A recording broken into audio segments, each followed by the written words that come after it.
Today's lesson is lesson 85, and it's units of capacity. Now, really what we're going to do is just get the basics down in the video today, and then when we get together the next time, we'll actually play with them a little bit. But I need you to have a really solid understanding of what we're doing so that when we do go play with them, you'll be able to do so accurately. So, units of capacity. Now, in the U.S., units of capacity are measured in ounces and also in pints and also in quarts and in gallons. Now, those are just the U.S. measurements. There also are the metric measurements, and the metric measurements are going to be all based on liters. Liters are their measurement for liquids. Now, you can have in there, regular liters. That's how you would buy pop. That's how you buy gas in a metric area. And it also would be something small like a milliliter, which is, we've talked about the prefixes. So those are all related to liters, but they're all related to capacity, just like the U.S. measurements. We today are going to be focusing on the U.S. measurements of ounces, pints, quarts, and gallons. Now, the best way to remember this is a way that you've been taught all the way back since 3rd grade, but I wanted you to get it in your notes so you have it nice and big. So draw this like big, like fill up the rest of your paper for lesson 85 notes with this drawing. First of all, I want you to draw a great big huge G. Now yours will obviously be bigger. Mine's kind of based on my screen size. So that's a gallon. That's going to be our largest that we're going to look at. Now within the gallon we have 4 quarts. So you're going to draw 4 Q's. There are 4 quarts in 1 gallon. Now that means that a quart is 1/4 of a gallon. Hope that makes sense too. Now, our next unit of measure that we're going to look at is pints. And there are, within each quart, there are 2 pints.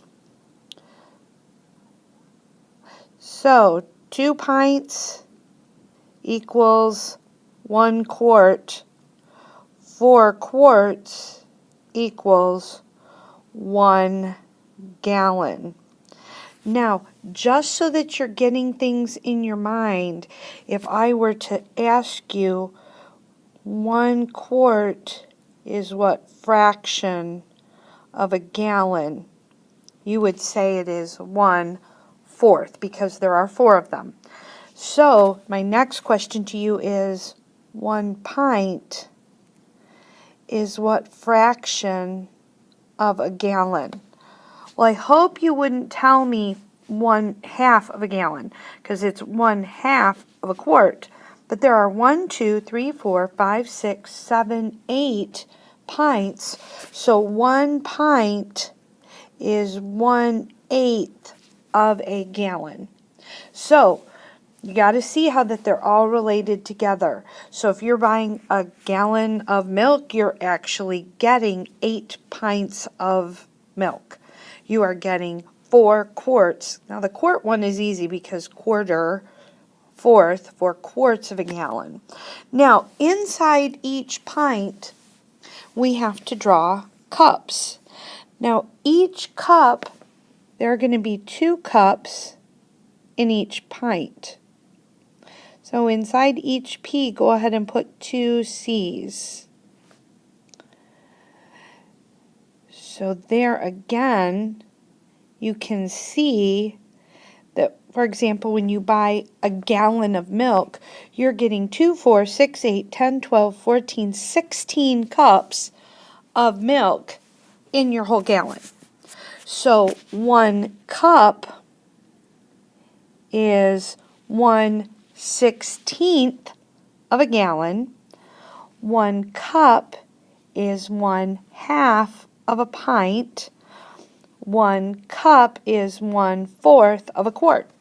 So if you can keep this picture always in your mind and be able to visually pull it up when you're asked to find out how they're related to each other, that's going to help you out tremendously. Now, the only thing that isn't in here is our ounces. And just go ahead over to the side and put cup equals 8 ounces. So 1 cup is 8 ounces. The reason we're not going to do it is that means inside each little cup we would need to draw 8 zeros. 8 O's, not zeros, 8 O's for ounces. Obviously not going to work. But that is one way to help you visualize it. Now when you look on your book, in your book on page 554, you'll see another way of seeing it where you see it more like a pyramid shape. This one, for me at least, is just easier to remember. So, if I were to ask you, how many pints equal a gallon? Hopefully your answer would be a very quick 8, going 1, 2, 3, 4, 5, 6, 7, 8. 8 letter P's, 8 pints equals a gallon. Now, 1 cup is 1/2 of a pint. So a pint is how many ounces? Well, hopefully you look down here and said, well, 1 cup is 8 ounces and a pint is 2 cups. So a pint must be 16 ounces. That is correct. Now, again, just make sure you have this written down in your notes and that you understand how they're connected, because when we work together, we'll be playing with these and making conversions with them. So that's it for this evening. Have a wonderful night.